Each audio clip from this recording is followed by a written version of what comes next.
എന്തായിരുന്നു നിങ്ങളുടെ നന്മയിൽ കൂടുതലുണ്ടായത്? അദ്ദേഹം പറഞ്ഞു 3 സൂറത്തുകളായിരുന്നു. അദ്ദേഹം പറയുകയാണ്, ഒരു ദിവസവും പ്രദോഷം പൊട്ടിവിടന്നാൽ ഉറങ്ങുന്നതിന് മുമ്പ് ഈ 3 സൂറത്ത് ഞാൻ ഓതാതിരുന്നിട്ടില്ല. മഗ്രിബ് കഴിഞ്ഞാൽ ഉറങ്ങുന്നതിന് മുമ്പ് ഈ 3 സൂറത്ത് ഓതാതിരുന്നിട്ടില്ല. നമുക്ക് എത്ര പ്രദോഷം നമ്മുടെ ആയുസ്സിൽ കടന്നുപോയി. 40, 60, 70 വയസ്സ്, 50, 30, 20 വയസ്സ്, എത്ര പ്രദോഷം മഗ്രിബ് ഇശ കഴിഞ്ഞുപോയി. ഈ സൂറത്തിൽ ഏതെങ്കിലും ഒരെണ്ണം അങ്ങനെ കൃത്യതയോടെ നമ്മൾ ഓതിയിട്ടുണ്ടോ? മൻ ലൈസ ലഹു വിർദുൻ വഹുവ കിർദുൻ. ശാദുൽ ഇമാം റളിയല്ലാഹു അൻഹു പറഞ്ഞതാ, ഒരു മനുഷ്യന് വെറുതില്ലെങ്കിൽ അവൻ കുരങ്ങനാണ്. അല്ലാഹു കാക്കട്ടെ. അതൊരു ആപ്തവാക്യമാണ്.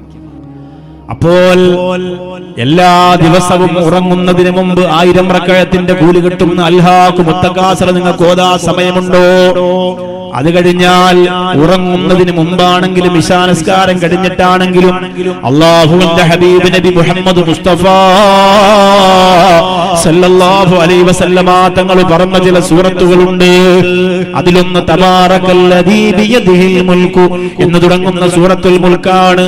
അല്ലാഹുവേ, നമുക്കിന്നതിന്റെ വിലയറിയില്ല, അതിന്റെ മൂല്യമറിയില്ല, അതിന്റെ സ്ഥാനമറിയില്ല. 30 ആയത്തുകളേ ഉള്ളൂ. സലാസുൻ മുൻജിയാ സലാസൂന ആയ, അത് നിങ്ങളെ മുൻജിയാത്ത്, നിങ്ങളെ രക്ഷപ്പെടുത്തുന്നതിൽ പെട്ടതാണെന്ന് മുത്തു ഹബീബ് പറഞ്ഞിട്ടുണ്ട്. അത് സൂറത്തുൽ മുൽക്കിന്റെ 30 ആയത്തുകളാണ്. എത്ര സമയം വേണം പെങ്ങളെ? ഒരു പാട്ട് കേട്ട് തീരുന്ന സമയം പോലും വേണ്ട, ഒന്ന് വർത്താനം പറയുന്ന സമയം പോലും വേണ്ട, ഒരു കട്ടൻ ചായ കുടിക്കുന്ന സമയം പോലും വേണ്ട. സൂറത്തുൽ മുൽക്ക് പാരായണം ചെയ്യാൻ, അത് പാരായണം ചെയ്യുന്നവരെ ഖബറിന്റെ അകത്ത് ശിക്ഷിക്കൂല. ഇസ്മായിൽ ഹഖുൽ ബറൂസവി എന്ന് പറയുന്ന മഹാൻ പറയുകയാണ്, ഒരു വലിയ സ്വാലിഹായ മനുഷ്യൻ മരണപ്പെട്ടു പോയപ്പോ അദ്ദേഹത്തിനോടൊപ്പമുള്ള ആലിമീങ്ങളായ മുതഅല്ലിമീങ്ങളായ പണ്ഡിതന്മാര്, സ്വാലിഹീങ്ങളായ ആരിഫീങ്ങളായ പണ്ഡിതന്മാര് ആ പ്രിയപ്പെട്ടവരുടെ ഖബറിന്റെ ചാരത്ത് പോയിട്ട് അവിടെ നിന്ന് മടങ്ങി പോകുന്നില്ല.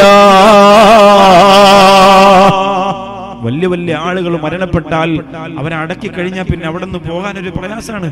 ഞാൻ രണ്ടാഴ്ച മുമ്പുള്ള ചൊവ്വാഴ്ച പാണക്കാട് പോയപ്പോ പാണക്കാട് സയ്യിദ് ഹൈദരലി ശിഹാബ് ഒക്കെ ഖബർ സിയാറത്തിന് വേണ്ടി ആ പള്ളിയിൽ സുബഹി കഴിഞ്ഞിട്ട് ചെന്നു. ഹൈദരലി തങ്ങളുമായിട്ട് ബാക്കിയുള്ള എല്ലാ തങ്ങന്മാരെക്കാളും അഭേദ്യമായ ബന്ധമുണ്ടായിരുന്ന ഒരാളാണ് ഞാൻ.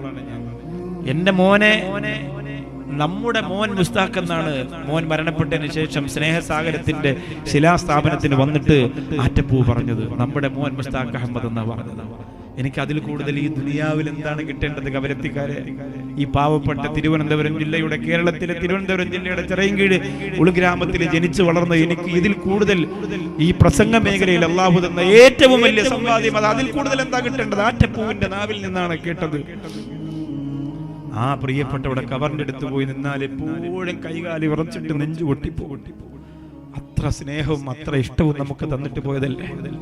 അള്ളാഹു അടുത്ത ദർജ ഉയർത്തി കൊടുക്കട്ടെ, വലിയ സ്ഥാനവും പദവിയും കൊടുക്കട്ടെ. അപ്പോ മഹാനായ ഇസ്മായിൽ ഹഖുൽ ബറൂസവി പറയാണ്, ഒരു വലിയ മനുഷ്യൻ അദ്ദേഹത്തിന്റെ കാലത്ത്, സ്വാലിഹായ മനുഷ്യൻ മരണപ്പെട്ടു, ആലിമായ മനുഷ്യൻ മരണപ്പെട്ട് ആ മനുഷ്യനെ കൊണ്ടുവന്ന് അടക്കിയിട്ട് കൂട്ടുകാരായ ആലിമീങ്ങൾക്ക് പോകാൻ പറ്റുന്നില്ല. കൂട്ടുകാരായിട്ട് നല്ല ആലിമീങ്ങൾ ഉണ്ടെങ്കിൽ ഗുണമാണ്. നല്ല ആലിമീങ്ങൾ, ഇപ്പൊ സൽമാൻ ഉസ്താദിന് കുറെ കൂട്ടുകാരുണ്ട്, എന്റെ നാട്ടിലൊക്കെ സുഹൃത്തുക്കളുണ്ട്. ഓരോരുത്തർക്കും ഉണ്ടാവും, എല്ലാ ഉസ്താദുമാർക്കും ഉണ്ടാവും. ദർസിൽ പഠിച്ച, കോളേജിൽ പഠിച്ച കൂട്ടുകാർ. അവർ ആലിമീങ്ങളാണെങ്കിൽ ആ ബന്ധം നിലനിർത്തി പോയാൽ വലിയ ഗുണമാണ്. മരിക്കുമ്പോൾ ഒരു ഫാത്തിഹെങ്കിലും കിട്ടും. ഈ മഹാന്മാരായ പണ്ഡിതന്മാര് ആ സ്വാലിഹായ മനുഷ്യനെ അടക്കം ചെയ്തിട്ട് മടങ്ങിപ്പോകുന്നില്ല. എല്ലാവരും ഖബറിന്റെ അടുത്തിരുന്നു പോയി. ഇവര് മാത്രം ആ ഖബറിന്റെ ചാരത്ത് നിൽക്കുകയാണ്. മഗ്രിബിന്റെ സമയം കഴിഞ്ഞു. അവിടുത്തെ നാട്ടുകാരിൽ പലരും വന്ന് ചോദിച്ചു, നിങ്ങൾ എന്തേ പോകാത്തത്? ഈ പള്ളിപ്പറമ്പിന്റെ ശ്മശാന മൂഹതയിൽ നൂറുകണക്കായ, ആയിരക്കണക്കായ ഖബറുകൾ അടക്കപ്പെട്ടിരിക്കുന്ന സ്ഥലത്ത് നിങ്ങൾ എന്തിനാണ് ഇങ്ങനെ നിൽക്കുന്നതെന്ന് ചോദിക്കുമ്പോ അവര് പറയുകയാണ്, ഞങ്ങളുടെ പ്രിയപ്പെട്ട കൂട്ടുകാരന്റെ അടുത്തിരുന്ന് പോകാൻ ഞങ്ങൾക്ക് കഴിയുന്നില്ല. അങ്ങനെയുള്ള കുറെ ആലിമീങ്ങളായ ചങ്കുകളെ സ്നേഹിച്ചെടുക്കാൻ നിങ്ങൾക്ക് പറ്റുമോ? എന്റെ കവരത്തിക്കാരെ, കബറടക്കാൻ സമയമില്ല, മണ്ണിടാൻ സമയമില്ല, ദുആ ചെയ്യാൻ നേരമില്ല. ഇറങ്ങി ഓടുകയാണ്. മരിച്ചവൻ പോയല്ലോ, നമുക്ക് ജീവിക്കണ്ട്. ഇന്നലെ വരെ തോളത്ത് കൈയിട്ടവര് പോലും അത് പറഞ്ഞിട്ട് ഓടി ഓടി ഓടി ഓടി അകന്നു പോകുമ്പോ എന്റെ ഉമ്മയാണ് ഉസ്താദേ, ഉമ്മാടെ ഖബറിന്റെ ഒന്നാമത്തെ രാത്രിയാണ്. എനിക്ക് മടങ്ങി വീട്ടിൽ പോകാൻ പറ്റുന്നില്ല, എന്റെ മനസ്സിന് സങ്കടമാണ് എന്ന് പറഞ്ഞു ഉമ്മാന്റെ അടുപ്പിരുന്ന് വിതിമ്പിക്കരയുന്ന പൊന്നുമോൾ, ഖുർആൻ ഓതുന്ന പൊന്നുമോൾ, എന്റെ വാപ്പയാണ് ഉസ്താദേ, വീട്ടിൽ വന്നിട്ട് എനിക്ക് കിടക്കാൻ പറ്റുന്നില്ല, എനിക്ക് ഉറങ്ങാൻ പറ്റുന്നില്ല. വാപ്പ ഖബറിലും ഞാൻ വീട്ടിലും, വാപ്പ മണ്ണിലും ഞാൻ കട്ടിലും, എനിക്ക് ചിന്തിക്കാൻ കഴിയുന്നില്ല ഉസ്താദേ. എന്റെ വാപ്പാക്ക് ദുആ ചെയ്യണമെന്ന് പറയുന്ന സ്നേഹമുള്ള മക്കൾ ഉണ്ടാവാൻ, ആരോഗ്യമുള്ള ഈമാനുള്ള ഹിദായത്തുള്ള ഇൽമുള്ള ഈമാനുള്ള മക്കൾ ഉണ്ടാവാ. എന്റെ പ്രിയപ്പെട്ടവരെ, മക്കളല്ലെങ്കിൽ സൗഹൃദങ്ങൾ ഉണ്ടാവാൻ കഴിയട്ടെ. ഈ പ്രിയപ്പെട്ട ആലിമീങ്ങളൊന്നും പോയില്ല.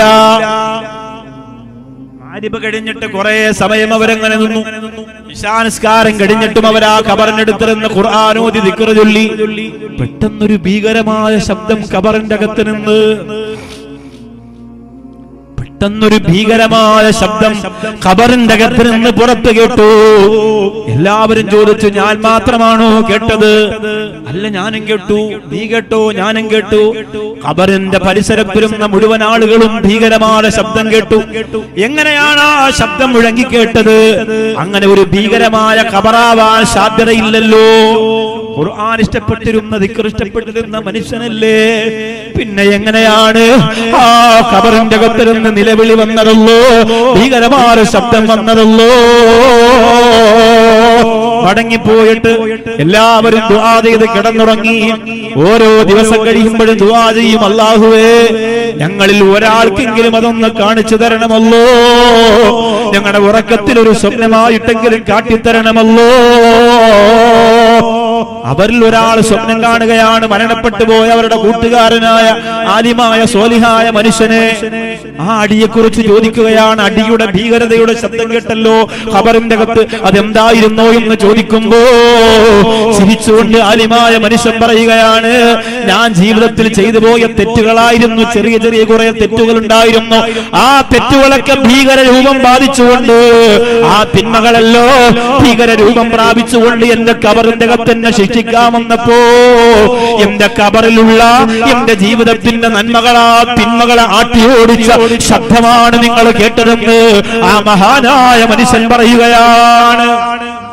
എന്നെ ഉപദ്രവിക്കാൻ വേണ്ടി വന്ന ഞാൻ ചെയ്തു പോയ തെറ്റുകൾ, ആലിമാണെങ്കിലും തെറ്റുകൾ ഉണ്ടാവുമല്ലോ, ഞാൻ ചെയ്ത എല്ലാ തെറ്റുകളും കൂടിയിട്ട് എന്നെ ശിക്ഷിക്കാൻ വേണ്ടി ഖബറിന്റെ അകത്ത് വന്നപ്പോ ഞാൻ ചെയ്ത എന്റെ നന്മകൾ ആ ശിക്ഷിക്കാൻ വന്ന രൂപങ്ങളോട് പൊരുതി അവരെ പരാജയപ്പെടുത്തി പറഞ്ഞു വിട്ട കാഴ്ചയുടെ ശബ്ദമാണ് നിങ്ങൾ കേട്ടത്. അൽഹംദുലില്ലാ. എന്തായിരുന്നു നിങ്ങളുടെ നന്മയിൽ കൂടുതലുണ്ടായിരുന്നു? അദ്ദേഹം പറഞ്ഞു 3 സൂറത്തുകളായിരുന്നു. അദ്ദേഹം പറയുകയാണ്, ഒരു ദിവസവും പ്രദോഷം പൊട്ടിവിടന്നാൽ ഉറങ്ങുന്നതിന് മുമ്പ് ഈ 3 സൂറത്ത് ഞാൻ ഓതാതിരുന്നിട്ടില്ല. മഗ്‌രിബ് കഴിഞ്ഞാൽ ഉറങ്ങുന്നതിന് മുമ്പ് ഈ 3 സൂറത്ത് ഓതാതിരുന്നിട്ടില്ല. നമുക്കെത്ര പ്രദോഷം നമ്മുടെ ആയുസ്സിൽ കടന്നുപോയി. 40, 60, 70 വയസ്സ്, 50, 30, 20 വയസ്സ്, എത്ര പ്രദോഷം മഗ്‌രിബ് ഇശ കഴിഞ്ഞുപോയി. ഈ സൂറത്തിൽ ഏതെങ്കിലും ഒരെണ്ണം അങ്ങനെ കൃത്യതയോടെ നമ്മൾ ഓതിയിട്ടുണ്ടോ? മൻ ലൈസ ലഹു വിർദുൻ വഹുവ കിർദുൻ. ശാദുൽ ഇമാം റളിയല്ലാഹു അൻഹു പറഞ്ഞതാ, ഒരു മനുഷ്യനെ വെറുതില്ലെങ്കിൽ അവൻ കുരങ്ങനാണ്.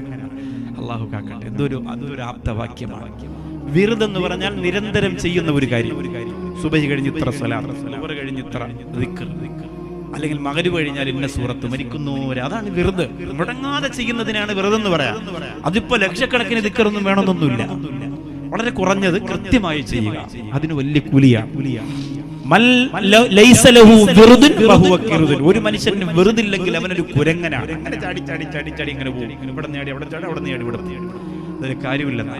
അപ്പൊ ഒരു വെറുതെ ഉണ്ടാവണം എല്ലാ ദിവസവും. നിങ്ങൾക്ക് ഇപ്പൊ ഈ സുബഹി നിസ്കാരത്തിന് ശേഷം ഓതുന്ന 31 സുബ്ഹാനല്ലാഹ് എങ്കിലും ഇരിക്കട്ടെ. അത് മുടക്ക, അത് തന്നെ വെറുതെ. അത് ലോകത്തെ ഏറ്റവും വലിയ പറഞ്ഞു തന്നതല്ലേ മുത്തുനബി മുഹമ്മദ് മുസ്തഫ സല്ലല്ലാഹു അലൈഹി വസല്ലം. പിന്നെന്തിനാ പേടിക്കുന്നത്? നമ്മളൊക്കെ ഷെയ്ഖിന്റെ എന്ന് ചോദിക്കൂലേ? നമുക്ക് ഷെയ്ഖ് തരാൻ ആളില്ലെങ്കിൽ നമ്മൾ നേരെ എന്ത് ചെയ്യുക? മുത്തുനബി പറഞ്ഞത് സ്വീകരിക്കുക. നിസ്കാരം കഴിഞ്ഞ് 31 സുബ്ഹാനല്ലാഹ്, 31 അൽഹംദുലില്ലാഹ്, 31 അല്ലാഹു അക്ബർ. അത് വെറുതാണ്, ഒരിക്കലും മുടക്കൂല എന്ന് തീരുമാനിക്കുക. മഹാനായ അലി റളിയല്ലാഹു അൻഹു പറയാൻ, അല്ലാഹുവിന്റെ റസൂൽ രാത്രി സുബ്ഹാനല്ലാഹ് ചൊല്ലാൻ പറഞ്ഞതിന് ശേഷം സിഫീൻ യുദ്ധം നടന്ന ദിവസം പോലും ഞാനത് മറന്നിട്ടില്ല. അത്രയും പ്രതിസന്ധിയുള്ള പ്രയാസമുള്ള ഒരു സമയമാണ് സിഫീൻ യുദ്ധത്തിന്റെ സമയം. അന്ന് പോലും ഞാൻ ആ വെറുതെ മുടക്കിയിട്ടില്ലെന്ന് ഷഫീഉന റസൂലുള്ളാഹി സ്വല്ലല്ലാഹു അലൈഹി വസല്ലം തങ്ങളുടെ മരുമകൻ അലിയുൽ മുർത്തള റളിയല്ലാഹു തആല അൻഹു പറയാണ്, അന്ന് പോലും മുടക്കിയിട്ടില്ല. അപ്പൊ വെറുതുണ്ടാവണം ജീവിതത്തിൽ. തീരുമാനിച്ചു ഈ മൂന്ന് സൂറത്ത് ഒരു നഷ്ടം നിങ്ങൾക്ക് വരില്ല, ലാഭത്തോടെ ലാഭം. പ്രത്യേകിച്ച് മരിച്ചതിന് ശേഷം അല്ലാഹു തൗഫീഖ് തരട്ടെ. പ്രത്യേകിച്ച് മരിച്ചതിന് ശേഷം 3 സൂറത്ത് ഒരിക്കലും മുടക്കരുത്. മഹാനായ ഇസ്മായിൽ അഖുൽ ബറൂസവി പറയുകയാണ്, ആ മനുഷ്യൻ തന്റെ കൂട്ടുകാരായ ആലിമീങ്ങളോട് പറഞ്ഞു കൊടുത്തത്, ഓരോ ദിവസവും പ്രദോഷമായാൽ ഉറങ്ങുന്നതിന് മുമ്പ് ആ 3 സൂറത്ത് ഞാൻ പൂർത്തിയാക്കുന്നതാണ്. അതിലൊന്നാമത്തെ നേരത്തെ ഞാൻ പറഞ്ഞ തബാറകല്ലദീ ബിയദിഹിൽ മുൽക്കു വഹുവ അലാ കുല്ലി ശൈഇൻ ഖദീർ എന്ന് തുടങ്ങുന്ന സൂറത്തുൽ മുൽക്കാണ്. രണ്ടാമത്തേത് യാസീൻ വൽ ഖുർആനിൽ ഹകീം ഇന്നക ലമിനൽ മുർസലീൻ. ആ പരിശുദ്ധ ഖുർആനിന്റെ ഹൃദയമായ സൂറത്ത് യാസീനാണ്. മൂന്നാമത്തേത് അർ റഹ്മാൻ അല്ലമൽ ഖുർആൻ ഖലഖൽ ഇൻസാൻ അല്ലമഹുൽ ബയാൻ. ഖുർആനിന്റെ പുതുമാപ്പിള എന്നറിയപ്പെടുന്ന സൂറത്ത് റഹ്മാൻ. ഈ 3 സൂറത്ത് സൂര്യാസ്തമയത്തിന് ശേഷം ഉറങ്ങുന്നതിന് മുമ്പ് എപ്പോഴെങ്കിലും എങ്ങനെയെങ്കിലും ഓതി തീർക്കുക. വണ്ടിയിലോ ഓഫീസിലോ റൂമിലോ ഖുർആനിന്റെ മര്യാദ കൊടുത്ത് ഓതണം. ഇത്രേ ഉള്ളൂ. ഇന്ന് നമ്മൾ എന്തൊക്കെയാണ് ചെയ്യുക, ഏതൊക്കെ രീതിയിലാണ് നമ്മൾ ഖുർആൻ ഓതുക. ഇന്ന് നമ്മൾ യാസീൻ ഓതി ഇങ്ങനെ യാസീൻ വീട്ടിൽ ഇങ്ങനെ മാറി കഴിഞ്ഞാൽ യാസീനൊക്കെ നമ്മൾ ഓതും. അല്ലോ യാസീൻ നമ്മളോ ആരക്കല്ലേ ഇങ്ങനെ മുടങ്ങൽ. യാസീൻ ഓതുന്ന കോലമോ, യാസീൻ ഓതുന്ന കോലമോ. ഈ മുടി ഇങ്ങനെ പകുതിയിലായിരിക്കും, തട്ടങ്ങനെ ഇങ്ങനെ യാസീൻ ഇങ്ങനെ മറ്റേ പണ്ടത്തെ ഇംഗ്ലീഷ് സിനിമയിലൊക്കെ നടന്മാരൊക്കെ ഇങ്ങനെ യാസീനോ തല പകുതി സർജറി കഴിഞ്ഞ പോലെ. അത് കഴിഞ്ഞിട്ട് പിന്നെ ഇരുത്തൊന്ന് കാണണം. സുബ്ഹാനല്ലാഹ്. അപ്പൊ പ്രസവം കഴിഞ്ഞ് ലേബർ റൂമിൽ നിന്ന് കൊണ്ടുവന്നേ ഉള്ളൂ എന്ന് തോന്നിപ്പോവും. യാസീനോ ഇരിക്കണം അങ്ങനെ. അതിന്റെ ഇടയിൽ ഖുർആനകത്ത് മൊബൈൽ ഉണ്ടാവും, അതിങ്ങനെ നോക്കും. ആരുടെ മെസ്സേജ് ഇരിക്കുന്നത് ഗ്രൂപ്പിന്നാണല്ലോ പടച്ചവനെ യാസീൻ അതിക്കൊണ്ടിരിക്കണം. പിന്നെ വിളിക്കാം അങ്ങനെ. ഈ സാധനം ഇത് യാസീൻ എന്ന് പറഞ്ഞാലേ നിന്റെ വാപ്പ എഴുതി വെച്ചിരിക്കുന്ന സാധനമല്ല, ഖുർആന്റെ ഹൃദയമാണ്. നിങ്ങൾക്ക് തട്ടിക്കളിക്കാനുള്ള മുതലല്ല. അതിനെ കളിയാക്കിയാൽ, അതിനോടൊരു അനാദരവ് കാണിച്ചാൽ അതിന്റെ പരിണിത ഫലം ശക്തമാണ്. അത് നമുക്ക് താങ്ങാൻ പറ്റൂല. നമുക്ക് സാധാരണക്കാരെ നമുക്കത് താങ്ങാൻ പറ്റൂല. മനസ്സിലായില്ലേ? സാധാരണക്കാരെ നമുക്കത് താങ്ങാൻ പറ്റൂല. അതിന്റെ ശിക്ഷ അത്ര ഭയാനകരമാണ്. ഓതില്ലെങ്കിൽ ഓതിയില്ലെന്നേ ഉള്ളൂ. പക്ഷെ നമ്മൾ ഖുർആനിനെ അനാദരവോടുകൂടി പെരുമാറരുത്. വലിയ അപകടം ഉണ്ടാവും നമുക്ക്. അതുകൊണ്ട് യാസീൻ ഓതുമ്പോ അതേ വൃത്തി, അതേ മര്യാദ, അതേ ശുദ്ധി, ഭവ്യത. അർത്ഥം അറിഞ്ഞില്ലെങ്കിലും ആ യാസീൻ. എന്റെയൊക്കെ ഉമ്മ പണ്ട് മുതലേ യാസീൻ ഓതുമ്പോ കരയും. ഉമ്മക്ക് അറിയില്ല യാസീനകത്ത് എന്താ പറയുന്നത്, അർത്ഥമൊന്നും അറിയില്ല. പക്ഷേ ഇതിനകത്തുണ്ട് പരലോകം, ഖബറ്, മഹ്ശറ, വിചാരണ ഒക്കെ ഉണ്ട്. അങ്ങനെ അറിയാം. അതിങ്ങനെ ഓതുമ്പോ ഇങ്ങനെ കരയും. നമ്മൾ അങ്ങനെയാണ് യാസീൻ ഓതേണ്ടത്. ഖുർആൻ എപ്പോ ഓതിക്കഴിഞ്ഞാലും വലിയ സ്വരമൊന്നും വേണമെന്നില്ല, പക്ഷെ ബഹുമാനവും ആദരവും ആ ഖുർആൻ ഓതലിൽ നമ്മൾ കൊടുക്കണം. ഈ 3 സൂറത്തുകൾ പ്രദോഷത്തിൽ സൂര്യാസ്തമയം കഴിഞ്ഞ് ഉറങ്ങുന്നതിന് മുമ്പ് നിങ്ങൾ പാരായണം ചെയ്താൽ അല്ലാഹു റബ്ബുൽ ഇസ്സത്ത് ഖബറിന്റെ അകത്ത് തരുന്ന സമ്മാനം വളരെ വിലപ്പെട്ടതാണ്. ആ സമ്മാനം വാങ്ങി തീർക്കാൻ നിങ്ങൾക്ക് സമയം കിട്ടുന്നതിന് മുമ്പ് വിചാരണയുടെ ലോകമാകും. അത്രത്തോളം വലിയ അടക്കി കഴിഞ്ഞാൽ പിന്നെ ഖബറിൽ നിന്ന് അഴുകി പൊളിഞ്ഞൊരു ഗന്ധവും പുറത്തുനിന്ന്. അതൊന്നും ഈ സൂറത്ത് ഓതുന്ന ഈ ഖുർആനെ ഇഷ്ടപ്പെടുന്നവർക്ക് അല്ലാഹു കൊടുക്കൂല. അതുകൊണ്ട് തീരുമാനിച്ചോ അല്ലാഹുവേ, പടച്ചവനെ, ഞാൻ ഉറങ്ങുന്നതിന് മുമ്പ് അത് ഓതി തീർത്തിരിക്കുമല്ലാ. പരമാവധി രാത്രി ഉറങ്ങാൻ നേരത്തെ ബെഡ്റൂമിലേക്ക് മൊബൈല് കൊണ്ട് കയറാതിരിക്കുക. പരമാവധി.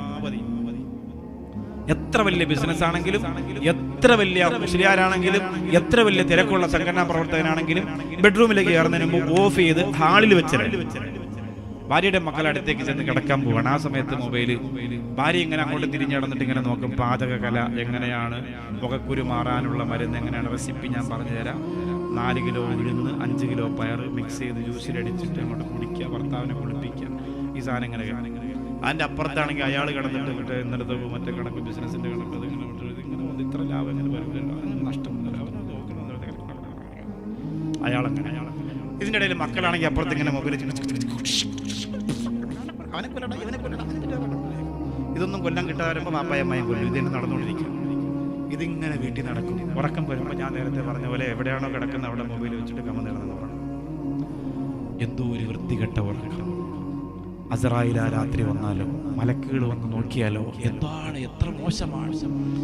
അതുകൊണ്ട് എല്ലാം മൊബൈൽ, ലാപ്ടോപ്പ്, കമ്പ്യൂട്ടറും ഒക്കെ ഹാളിൽ വെക്കും. 9 മണിക്ക് ഉറങ്ങാൻ കയറി 10 മണിക്ക് ഉറങ്ങാൻ കയറി വാതിലൊക്കെ അടച്ച് ബെഡ്റൂമിലേക്ക് ചെല്ലും. നിയമം പാസ്സാക്കണം വീട്ടിനകത്ത്. ബെഡ്റൂമിനകത്ത് മൊബൈലില്ല, ഓഫ് ചെയ്യുക. അലാറം വെക്കേണ്ട ഉസ്താദെ, പിന്നെ അലാറം വെച്ചാൽ എഴുന്നേക്കുന്നത് ഭയങ്കര ഫസ്റ്റാണ്. അലാറം വെക്കുന്ന കണ്ടാൽ തോന്നുന്നു ഭയങ്കര എഴുന്നേപ്പാണ്. തഹജ്ജുദും അങ്ങനെ സുബഹി ഒരു രക്ഷ ഉണ്ടാവില്ല. 4 ഭാഗത്തും അലാറം അടിയോടടിയാ. ഷെയ്ത്താന് വരെ ദേഷ്യം വരില്ല. നമ്മൾ മൂത്രം ഒഴിക്കേണ്ട കളിയാ, അവർ ഒരിക്കലും എഴുന്നേക്കൂല, നമുക്ക് പോവാം. അങ്ങനത്തെ അലാറം അടിക്കുന്നത്. അതിന്റെ ടൂണൊക്കെ ആണെങ്കിൽ ആംബുലൻസ് വരുന്ന ടൂണുണ്ട്, AR റഹ്മാന്റെ ടൂണുണ്ട്. ആകെ ബഹള. കൊലപാതകത്തിന്റെ ടൂണ്, രാക്ഷസിന്റെ ടൂണ്, ഇതൊക്കെ കേൾക്കും. എന്നാലും എണീക്കൂല. ആലോചിച്ച് നോക്കി. ഇതൊക്കെ അലാറം വെച്ച് 4 ഭാഗത്തും പ്രേതത്തിന്റെ സൗണ്ട് വെച്ച് അലാറം വെച്ചിട്ട് എണീക്കൂല. ഇതാണ് നമ്മുടെ കോല. ഞാൻ പറയട്ടെ, എത്ര വൈകി കിടന്നാലും സുബഹി ബാങ്കിന് മുമ്പ് നിങ്ങൾക്ക് ഉണരാൻ പറ്റുമോ? അപ്പൊ ഉറക്കം കഴിഞ്ഞ് ഇനി ഉണർച്ചയിലേക്ക് വരികയാണ്. സുബഹി ബാങ്കിന് മുമ്പ് ഉണരാൻ പറ്റുമോ? മാഷാ അല്ലാഹ്, നിങ്ങൾ രക്ഷപ്പെട്ടു. നിങ്ങൾ രക്ഷപ്പെട്ടു, ജീവിതം രക്ഷപ്പെട്ടു. എന്ന് പറഞ്ഞാൽ സുബഹി ബാങ്കിന് മുമ്പ് ഉണർന്ന് മൂത്രം വെച്ചിട്ട് പോയി കിടക്കണമെന്നല്ല, ഇത്തിരി പരിപാടിയുണ്ട്. സുബഹിക്ക് മുമ്പുള്ള സമയം എന്തുകൊണ്ട് ഇത്രയും ശ്രേഷ്ഠമായെന്ന് ചോദിച്ചാൽ ആ സമയത്താണ് ചിരിവിതറും പൂമുത്ത് തിരിതെളിയും നേരത്ത് നിരനിരയാദേശത്ത് അജബുകളേറെ നബിയുടെ ജനനമതാം 12 ചരിതമതേറെ നബിയഴകിൻ തീരത്ത് അതിശയവും രാവാർത്ത് അഹദിനൊളി ചേലൊത്ത് മികവുമതായി ആമിന ബീവിയിലായി റാഹത്ത് പെയ്തിടലായി. എന്റെ പുന്നാര ഹബീബ്, എന്റെ ഹൃദയത്തിന്റെ രാജാവ്, എന്നെ വേദനയോടെ പ്രസവിച്ച ഉമ്മാക്ക് ഞാൻ ആ സ്നേഹം കൊടുത്തിട്ടില്ല നബിയേ. എന്നെ പഠിപ്പിച്ച ഉസ്താദുമാർക്ക് ഞാൻ സ്നേഹം കൊടുത്തിട്ടില്ല നബിയേ. എനിക്ക് ഭക്ഷണം തന്നെ വളർത്തിയ എന്റെ പുന്നാര വാപ്പച്ചിക്ക് പോലും ഞാൻ ആ സ്നേഹം കൊടുത്തിട്ടില്ല നബിയേ. അത് അങ്ങേക്ക് മാത്രമുള്ളതാണ്, അത് മദീനക്ക് മാത്രമുള്ളതാണ്, അത് മസ്ജിദുൻ നബവിയുടെ മണൽപ്പരപ്പിന് മാത്രമുള്ളതാണ്. അത് വല്ലാതെ ആകർഷിപ്പിച്ച് വിശ്വാസികളെ മനസ്സിനെ വല്ലാതെ കൊളുപ്പിട്ട് വലിക്കുന്ന പച്ചക്കുപ്പക്ക് മാത്രം അവകാശപ്പെട്ടതാണ്. യാ റസൂലല്ലാഹ്, ആ മുത്തുളി ദീപം ജനിച്ച സമയമാണ്. സുബഹിക്ക് മുമ്പുള്ള സമയം, തഹജ്ജുദിന്റെ സമയം. ആ സമയത്ത് മുഹിബ്ബീങ്ങൾ എഴുന്നേൽക്കണേ. ആ മുത്തുനബിയെ സ്വപ്നം കാണാൻ കൊതിയുള്ളവരെ ആ സമയത്ത് മൂടിപ്പുറച്ച് കിടന്നുറങ്ങല്ലേ. മദീന കാണാൻ കൊതിക്കുന്നവരെ ആ സമയത്ത് ഉറങ്ങിപ്പോവല്ലേ. ആ സമയത്ത് നിങ്ങൾക്ക് ഉറക്കം ഹറാമാണ്. ആശിക്കീങ്ങളെ, മുഹിബ്ബീങ്ങളെ, നിങ്ങൾക്ക് ആ സമയത്ത് ഉറങ്ങാൻ പാടില്ല. ആ സമയത്ത് നിങ്ങൾ ഉണരണേ. ആ സമയത്ത് നിങ്ങൾ വുളു എടുക്കണേ. ആ സമയത്ത് നിങ്ങൾ 2 റകഅത്ത് തഹജ്ജുദ് നിസ്കരിക്കണേ. എല്ലാം ഉറങ്ങുന്ന, പ്രപഞ്ചം ഉറങ്ങുന്ന പ്രധാനപ്പെട്ട സമയം. ആ സമയത്ത് 2 കൈ ഉയർത്തിയിട്ട് അല്ലാഹുവോട് ദുആ ചെയ്യണേ. മദീനയുടെ മലർവനിയുടെ വഴിത്താരയിലൂടെ അല്ലാഹുവിന്റെ റസൂൽ നബി മുഹമ്മദ് മുസ്തഫ സല്ലല്ലാഹു അലൈഹി വസല്ലമ തങ്ങൾ ബിലാൽ റളിയല്ലാഹു അൻഹുവിനെ ഒരിക്കൽ ആ സമയത്ത് വിരൽ പിടിച്ച് നടന്നു പോകുമ്പോ ബിലാൽ റളിയല്ലാഹു അൻഹു പറയുന്നു, യാ റസൂലല്ലാഹ്, എന്തോ ഒരു സുഗന്ധമുള്ള കാറ്റാണ് നബിയേ. അല്ലാഹുവിന്റെ റസൂൽ പറയുന്നു, ബിലാലേ, ഇത് തഹജ്ജുദിന്റെ സമയമാണ്, ഇത് ഞാൻ ജനിച്ച സമയമാണ്. ദുനിയാവിലെല്ലാ സ്ഥലത്തും ആ സമയത്ത് സ്വർഗത്തിൽ നിന്നൊരു കാറ്റ് വീശും ബിലാൽ റളിയല്ലാഹു അൻഹു പറയുകയാണ്, പിന്നെ മരിക്കുന്നത് വരെ ആ കാറ്റെന്റെ ശരീരത്തിലടിക്കാതെ ഒരു ദിവസവും കടന്നു പോയിട്ടില്ല സയ്യിദുനാ ബിലാൽ. അല്ലാഹുവേ, ആലോചിച്ച് നോക്ക് നിങ്ങൾ, തഹജ്ജുദിന്റെ സമയത്ത് ആ കാറ്റ് ഇതുവരെ നമ്മുടെ ശരീരത്തിൽ അടിച്ചിട്ടുണ്ടോ? നമ്മുടെ വീട്ടിലെ ഭാര്യ ലേബർ റൂമിൽ പോകുമ്പോഴോ മക്കളുടെ കല്യാണം നടക്കുമ്പോഴോ സുഖമില്ലാതെ വയറുവേദന കൊണ്ട് ഉറക്കം വരാതിരിക്കുമ്പോഴോ അങ്ങനെയൊക്കെയാണ് നമ്മൾ ആ കാറ്റടിച്ചിട്ടുള്ളത്. അവർക്ക് ആ കാറ്റ് കിട്ടൂല. ഉറക്കത്തിൽ നിന്ന് ഉണർന്ന് തഹജ്ജുദിന് വേണ്ടി ഉളുവെടുത്ത് ശരീരം വൃത്തിയാക്കി നിൽക്കുന്ന ഒരു മനുഷ്യന്റെ ശരീരത്തിൽ ആ തെന്നൽ വന്ന് തലോടിയിരിക്കും. 100 വട്ടം ഉറപ്പ് മുത്ത് നബിയുടെ വാക്ക് സല്ലല്ലാഹു അലൈഹി വസല്ലം. അതാണ് തഹജ്ജുദ്. സഹോദരിമാരെ ആലോചിക്കുക, നമ്മൾ മരിക്കണ്ടേ? സ്നേഹസാഗരത്തിൽ 2 കാലും ഇല്ലാത്തൊരു മനുഷ്യനുണ്ട്. നിങ്ങൾ വന്നാൽ കാണാം. തിരുവനന്തപുരത്തെ ചിറയൻകീഴ് 1ാമത്തെ ബിൽഡിങ്ങിന്റെ പേര് ഹൈദരലി തങ്ങൾ. അവിടെ നിന്ന് അങ്ങോട്ട് 13 വില്ലകൾ, ഓരോ വീടുകൾ. 2ാമത്തെ വീടിന്റെ 7ാമത്തെ കട്ടിലിൽ ഒരു മനുഷ്യനുണ്ട്. ഞാനിത് പ്രസംഗിക്കുന്നവരെയും ആ മനുഷ്യൻ അവിടെ ഉണ്ട്, മരിച്ചിട്ടില്ല. അള്ളാഹു ദീർഘായുസ്സ് കൊടുക്കട്ടെ. ആരുമില്ല, ബന്ധുക്കളില്ല, മക്കളില്ല, കുടുംബമില്ല, 2 കാലുമില്ല. ആ മനുഷ്യൻ ആ കട്ടിലിൽ ഇന്ന് വരെ വന്നതിന് ശേഷം കേട്ട ഓരോ വക്കത്ത് നിസ്കാരത്തിന്റെ വാങ്ങിന് മറുപടി കൊടുത്ത് നിസ്കരിച്ച ആളാണ്. ഒരു വക്കത്ത് മുടക്കിയിട്ടില്ല. അവിടുത്തെ നഴ്സ്, ഡോക്ടർ, സ്റ്റാഫ് എല്ലാവരും പറയും, ഉസ്താദേ വല്ലാത്ത മനുഷ്യനാണ്. ഒരു വക്കത്ത് മുടക്കിയിട്ടില്ല. കൃത്യമായിട്ട് ആ നിസ്കാരത്തിന്റെ സമയത്തിനോടുള്ള അദ്ദേഹത്തിന്റെ ബഹുമാനം കണ്ടാൽ നമുക്ക് തന്നെ നിസ്കാരത്തിന് തോന്നിപ്പോവും. ഈ മങ്കൂടി പോകും. 2 കാലുമില്ലാത്ത മനുഷ്യൻ, വഴിയോരത്ത് കിടന്ന മനുഷ്യൻ, നമ്മളെ ഭക്ഷണം കഴിച്ച് ജീവിക്കുമ്പോൾ ആ മനുഷ്യൻ അള്ളാഹുവിനെ നന്ദി രേഖപ്പെടുത്താണ്. അൽഹംദുലില്ലാഹ്, എത്ര സൗഭാഗ്യമാണ്, എത്ര സന്തോഷമാണ്. അള്ളാഹു കബൂലാക്കട്ടെ. ഇന്ന് ഞാൻ അവിടെ നമ്മുടെ ആ വീട്ടിലിരിക്കുമ്പോൾ ഒരു സഹോദരൻ വന്നു. അദ്ദേഹത്തിന്റെ കുടുംബത്തിനൊക്കെ വേണ്ടി ദുആ ചെയ്യണമെന്ന് പറഞ്ഞ് സ്നേഹസാഗരത്തിന് വേണ്ടി 5000 രൂപ എൻ്റെ കയ്യിൽ തന്നു. അള്ളാഹു അദ്ദേഹത്തിന് ആഫിയത്തുള്ള ആയുസ് കൊടുക്കട്ടെ. സ്നേഹസാഗരത്തിന് വേണ്ടി നിങ്ങൾ പൈസ ഒന്നും തരണ്ട, നിങ്ങൾ ഇവിടുത്തെ കാര്യം നടത്തി കൊടുക്കണം എല്ലാവരും കൂടി. ഇവിടെ മനോഹരമായൊരു സ്കൂള് നടക്കുന്നുണ്ട്, കുഞ്ഞുമക്കൾ പഠിക്കുന്നുണ്ട്. അവരെ വീട്ടിൽ നിന്ന് വിളിച്ചുകൊണ്ടിരുന്ന ഒരു വണ്ടി, പഴഞ്ചൻ വണ്ടിയാണ്. അതൊക്കെ അതിലൊന്നും മക്കളെ കൊണ്ടുപോകാനൊന്നും പറ്റില്ല. അതൊരു വലിയ ബാധ്യതയും ചെലവുമാകും. ഒരു വണ്ടി എടുത്താൽ അൽഹംദുലില്ലാ ആ കാര്യങ്ങളൊക്കെ നടക്കും. മക്കൾ വഴിതെറ്റി പോകാതെ കുറെ ഖുർആനും സൂറത്തും ഹദീസും ദിക്റും ഒക്കെ പഠിക്കും. ആ വണ്ടി തന്നെ എന്തെങ്കിലും ആവശ്യത്തിന്, കല്യാണത്തിനോ മറ്റുമൊക്കെ ഓടാൻ വേണ്ടിയിട്ട് വിളിച്ചാൽ അതിന് പോയിട്ട് ആ റെന്റ് കൊണ്ട് ഈ സ്കൂളിന്റെ മറ്റു കാര്യങ്ങളും നടക്കും. ഈ കവരത്തിയിൽ ഒരുപാട് സാമ്പത്തിക പ്രതിസന്ധിയും പ്രയാസവും നേരിടുന്ന ഈ സന്ദർഭത്തിൽ നമ്മളെല്ലാവരും കൂടി ഒരുമിച്ച് ചെറിയ പൈസ, എന്തെങ്കിലും അത്രയും പൈസ ഒന്നും ചിലപ്പോൾ കൊടുക്കാൻ പറ്റൂലായിരിക്കും, എന്നാലും നമ്മളെ കൊണ്ട് പറ്റുന്നുള്ളൂ. അപ്പൊ ഞാനൊക്കെ അങ്ങനെ അള്ളാഹുവിൽ പ്രതി ജീവിക്കുന്നവരാ. സ്നേഹസാഗരത്തിന് 1.5 ലക്ഷം രൂപ മാസം വേണം. അപ്പൊ ഞാൻ പ്രസംഗിക്കാൻ പോവാതിരുന്നാൽ പോലും എവിടെന്നെങ്കിലും ഒരു വഴി അള്ളാഹു തല എത്തിക്കും. അള്ളാഹുവിനെ അറിയാലോ ഇതെങ്ങനെയാണ് നടത്തേണ്ടതാണ്. 10 ദിവസം പ്രസംഗിക്കാൻ പോയില്ല, ശാരീരിക ബുദ്ധിമുട്ട് വന്ന് അള്ളാഹ് കാക്കട്ടെ. അപ്പൊ അങ്ങനെ വരുമ്പോൾ അതിനൊരു വഴി അള്ളാഹു എത്തിക്കും. ആരെങ്കിലും കയ്യിൽ അള്ളാഹ് ഏതെങ്കിലും വിധത്തിൽ, അല്ലെങ്കിൽ നമുക്ക് സ്വന്തമായിട്ട്, നമുക്കല്ലല്ലോ ഇതൊരു ഹിദ്മത്തല്ലേ, അങ്ങനെ എത്തിക്കും പടച്ചു. അതാണ് അള്ളാഹ്. അപ്പൊ നിങ്ങളിപ്പോ തീരുമാനിക്കും എന്റെ പൈസ ഞാനായിരുന്നു കൊടുക്കുക, അത് കുറെ സ്കൂള്. നിങ്ങളുടെ പൈസ ഇല്ലെങ്കിൽ എന്തെങ്കിലും വഴി അള്ളാഹു കണ്ടെത്തും. അള്ളാഹു ഒഴിവാക്കൂല. കുഞ്ഞു മക്കളെ അള്ളാഹുവിന് ഇഷ്ടമാണ്, മുത്തുനബിക്ക് ഇഷ്ടമാണ് സല്ലല്ലാഹു അലൈഹി വസല്ലം. അവര് പഠിക്കുന്നത്, പറയുന്നത്. സഹാബത്തൊക്കെ കുഞ്ഞുമക്കളെ പിന്നെ പള്ളിയിലേക്ക് കൊണ്ടുവന്നാൽ അള്ളാഹുവിന്റെ റസൂൽ സല്ലല്ലാഹു അലൈഹി വസല്ലം തങ്ങൾ അവരോട് സംസാരിക്കും, അവരോട് തിരിക്കും, അവരോട് വർത്താനം പറയും, അവരോട് വിശേഷം ചോദിക്കും, സുഖമാണോ എന്ന് ചോദിക്കും, അവരോട് കളിക്കും. അത്ര ഇഷ്ടമാണ് നബി സല്ലല്ലാഹു അലൈഹി വസല്ലം തങ്ങൾക്ക്. അതുകൊണ്ട് ഈ പ്രിയപ്പെട്ട മക്കൾ പഠിക്കുന്ന സംവിധാനത്തെ നിങ്ങൾ സഹായിച്ചാൽ അല്ലാഹു നിങ്ങൾക്ക് വലിയ കൂലി തരും. ഇപ്പൊ ഞങ്ങളൊക്കെ മദ്രസയിൽ പഠിച്ചത് ഇന്ന് നമ്മൾ ഓർക്കുന്നെങ്കിൽ അന്ന് പഠിപ്പിക്കാൻ നമ്മളെ സഹായിച്ചവർക്ക് അതിന്റെ കൂലി ഇന്നും അല്ലാഹു കൊടുക്കും. അപ്പൊ ഈ മക്കൾ ഒരു ചെറിയ ഹദീസ് പഠിച്ചാൽ, ഒരു സൂറത്ത് പഠിച്ചാൽ, ഒരു സലാത്ത് പഠിച്ചാൽ, ഒരു ദിക്ർ പഠിച്ചാൽ അതിന്റെ കൂലി അവർക്ക് അതിന്റെ സംവിധാനത്തിന് സഹായിച്ചവർക്ക് തീർച്ചയായിട്ടും അല്ലാഹു കൊടുക്കും.